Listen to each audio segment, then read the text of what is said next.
Olá pessoal, eu sou o Thiago Guedes, sou psiquiatra. Estou aqui hoje com a minha amiga Janaína, psicóloga, para a gente conversar um pouquinho sobre as nossas metas de final de ano.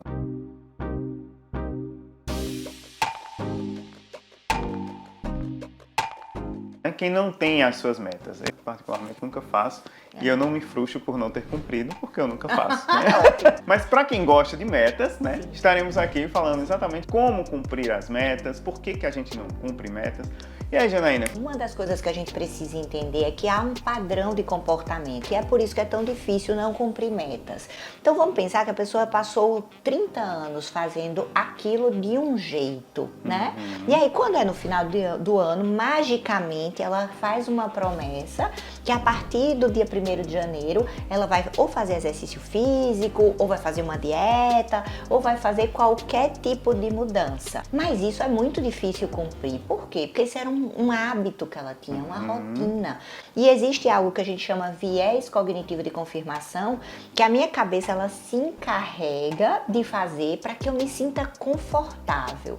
Então vamos pensar assim, minha proposta foi uma meta de fazer dieta. E aí eu não consigo fazer, e aí a minha cabeça diz assim, mas isso é uma besteira, porque tem tanta gente que não consegue. E aí começa a argumentar, meus pensamentos começam a argumentar para que eu não me sinta irritada, estressada, culpada e eu desisto da dieta.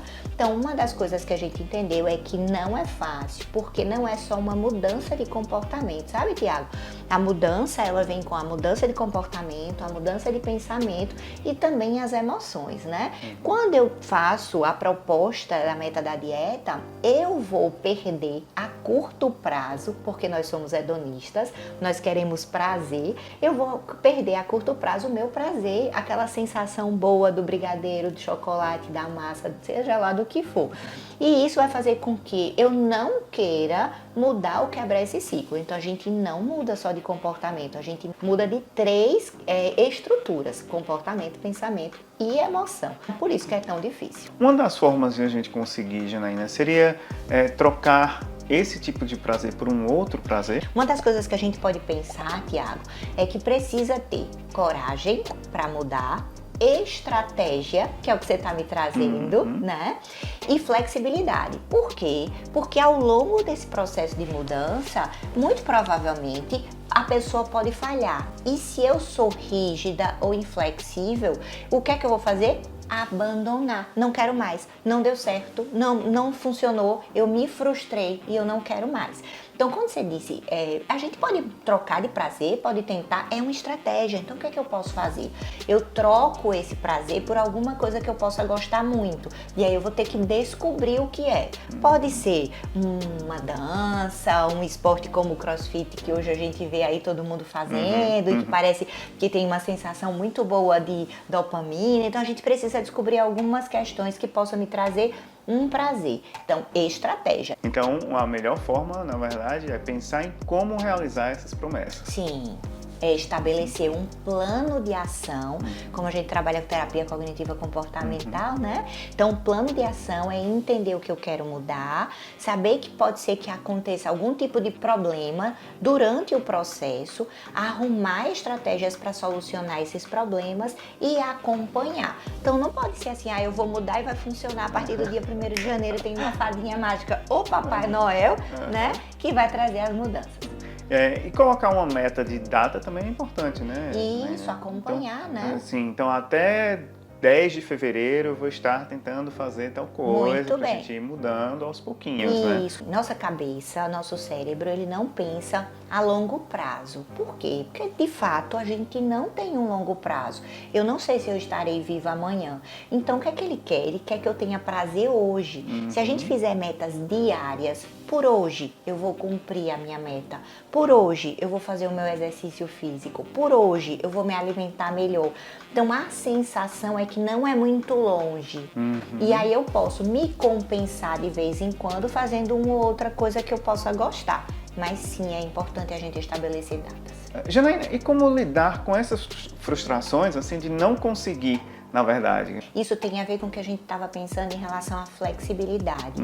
Primeiro, quando a gente fala de mudança, tem uma questão de coragem. Por quê? Porque dá um medo, uma sensação de será que eu vou conseguir? Será que vai funcionar? Será que vai dar certo? E esses medos têm a ver com uma sensação de frustração. Se eu não conseguir, então é fato que eu não vou conseguir a dieta, que eu não vou conseguir fazer o exercício físico. E isso gera frustração, né? Então a gente precisa entender que primeiro o medo é importante porque garante nossa integridade física. É tolo acreditar que a gente não precisa ter medo, mas que a gente precisa entender quais são os nossos medos reais. Então, entendi que eu tenho um medo real de alguma coisa, né, de um perigo real, tudo bem. Mas se eu tenho medo apenas de mudar porque vou me frustrar, então eu preciso ter coragem em relação a isso para que eu consiga esse processo de mudança. E o segundo é flexibilidade. É porque durante essa mudança corre o risco de eu mudar meus planos, de um evento fazer com que eu coma mais, faz com que eu possa sair da minha meta.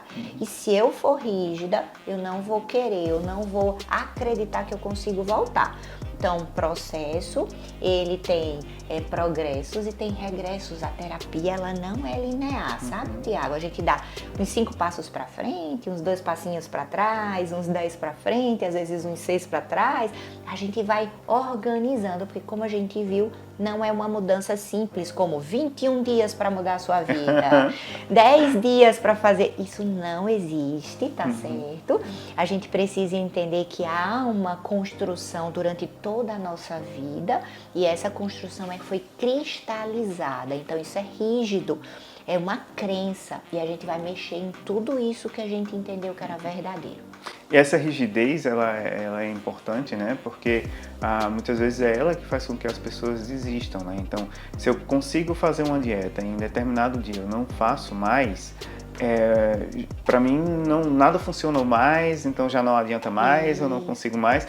E muitas vezes as pessoas não conseguem voltar, não. Aqui foi um lapso e eu vou continuar. Muito bom, é isso. Tentando. Na terapia cognitiva comportamental, a gente chama isso de pensamento tudo ou nada. Ou pensamento 880, né? Então, ou eu faço ou eu não faço. E a gente sabe que entre o 8 e 80 tem uma infinidade de números aí que a gente pode conseguir. Então, claro que se eu faço 10 dias de dieta e errei aí um dia, eu tive um deslize, eu fiz 10. E aí no 11º, no 12º, eu consigo dizer, não, peraí, aquilo foi um evento, eu vou voltar para continuar. A flexibilidade é isso, é entender que eu tenho que ter um certo equilíbrio, mas eu preciso voltar porque eu sei qual é o caminho de volta. É interessante que o exemplo que a gente está dando aqui é dieta e exercício físico. Eu acho que esses dois exemplos estão na maioria das listas, né? É verdade. Mas a gente pegou, pinçou aquele que é calo para todo mundo, né, moço?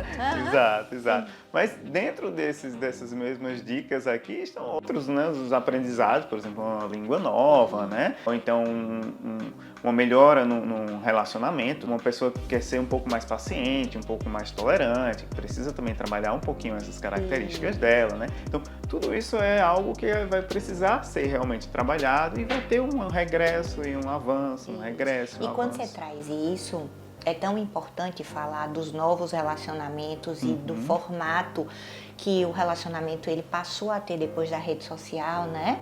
As redes sociais, elas trazem uma urgência. E as pessoas estão cada vez mais a história da sociedade líquida, dos relacionamentos líquidos. Eu não quero mais investir, eu não quero mais entender qual é o erro e onde eu posso melhorar e onde o outro pode melhorar. Eu quero acabar, eu quero desistir, eu quero trocar de relacionamento porque talvez seja mais fácil. E aí quando você traz isso é tão importante, né? Porque os vínculos, eles são formados assim, com construção, com dedicação, com reciprocidade e com trabalho, porque quando a gente se propõe a ter uma relação, claro que todo mundo tem acertos e defeitos, e esses defeitos eles precisam ser minimamente polidos para que haja esse vínculo. E aí isso através, muitas vezes, do diálogo, né? Que muitas vezes os casais ignoram Isso. e não querem conversar sobre determinado problema e terminam resolvendo algo de uma A forma comunicação ela é muito importante em qualquer relação, mas ela é muito desafiadora. Especialmente quando a gente fala de relacionamentos amorosos. Por quê? Porque eu costumo dizer que nós somos seres emocionais que pensamos. Então a emoção é primária, né? Então às vezes a tristeza, a raiva gera comportamentos disfuncionais e aí a comunicação não é muito boa. Então o processo de terapia faz com que você diga assim, o que eu estou sentindo? Por que eu estou me comportando desse jeito? Isso é um comportamento funcional? Essa comunicação é boa para resolver o problema? Ou eu só estou descarregando a minha raiva, a minha frustração, a minha tristeza? E aí a gente entende que uma comunicação assertiva, falando sobre emoção, falando em primeira pessoa, eu estou triste com determinado comportamento, eu tive raiva porque teve esse tipo de comportamento e não estereotipar o outro, você fez isso comigo, né? E aí a comunicação se torna melhor, mais fácil, mais eficiente, mas isso também é uma prática e precisa ser treinada. E é uma forma que a gente vai tendo de caminhar para obter sucesso nessas metas também. Também. Né? É uma forma de fazer. Você sabe que o treino de habilidade social, ele é considerado, nas pessoas que não têm esse repertório, traz um alto índice de depressão. Porque elas nem conseguem dizer assim, tô mal, tô triste, me ajuda, tô sozinho, né? E aí, como ela não consegue se comunicar, quando se vê, a depressão já está severa, não é preventivo. E aí, como a gente entende que saúde é melhor quando se faz de forma preventiva, né? Então, já precisa ser tratado. Então, treino de habilidades sociais é algo que a gente precisa fazer sempre. Então, Janaína, né? A gente já deu as dicas aqui para um ano novo saudável, para que as pessoas consigam realmente atingir as metas, se é que querem fazer metas, também ninguém é obrigado a fazê-las, tá? Janaína, deixa uma mensagem agora, né, de despedida para as pessoas. Tá, eu deixo. Falando de flexibilidade, às vezes, Thiago, eu no final, nas últimas sessões, né, antes do final do ano, eu peço para os meus pacientes que eles possam fazer uma listinha. Essa listinha que a gente tá falando de metas. E, surpreendentemente, quando eles me entregam, eu rasgo. Eles ficam olhando assim para mim e dizem assim, que é isso, né? É porque a gente só tem uma certeza. São as incertezas. Então eu entendo que eles querem essas metas, mas a gente não sabe se vão conseguir por conta de vários fatores e vieses que o novo ano pode estar trazendo. E eu quero mostrar a ele que esse projeto de ano novo ele pode conseguir, mas a gente vai trabalhar de forma flexível e vai fazer com que ele venha se adaptando, inclusive com essa rigidez que muitas vezes acompanha as pessoas de eu tenho que cumprir. E essa obrigatoriedade, aí você pode falar muito melhor do que eu, gera ansiedade, não gera? Inclusive, uma das características, né, dessa rigidez está presente em alguns transtornos de personalidade, obsessiva compulsiva, por exemplo, né, que tem que cumprir aquelas metas, tem tudo que está muito certo. São pessoas que realmente têm um alto índice de ansiedade, alto índice de depressão. Então, aprender realmente que esses vieses, né, existem e que eles vão fazer parte da nossa vida, que a gente vai ter que estar preparado para isso, já ajuda bastante. Então, é por isso que é tão importante a gente trabalhar isso muitas vezes em terapia, acompanhado com um profissional, né, para a gente poder ter uma ciência maior do que está acontecendo com a gente e saber realmente que a vida é maleável, né? A gente perde aqui, ganha ali, mas a gente consegue se organizar aqui do outro lado, né? Então, dá para ser melhor. Você falando disso, me veio à mente que nós temos uma capacidade, né, que pegamos o termos da física, que é ser resiliente, que é como a gente pega aquela borrachinha, aquela liguinha que a gente nem vê mais hoje em dia, que é aquela liguinha de dinheiro, que a gente estica, mas depois ela volta para o tamanho original. Nós temos essa capacidade, né? Então, sim, os interpéries intempéries da vida traz essa necessidade de eu preciso superar, eu preciso ser resiliente. Diferente da liguinha de dinheiro, a gente volta com mais maturidade, com mais respostas, com mais possibilidades para enfrentar a vida e as outras dificuldades. Então, pensando nisso, eu sei que pra gente é importante fechar ciclo, e quando o ano termina, dia 31 de dezembro, a gente está fechando um ciclo. Isso é bom, né? Porque faz com que as coisas que possam ter sido muito difíceis do ano anterior, elas venham ficar para trás, e a gente está abrindo uma nova janela, um novo caminho. Então, que o novo ano traga várias possibilidades e que a gente possa aproveitar diariamente esse novo ano. Feliz ano novo! Feliz ano novo!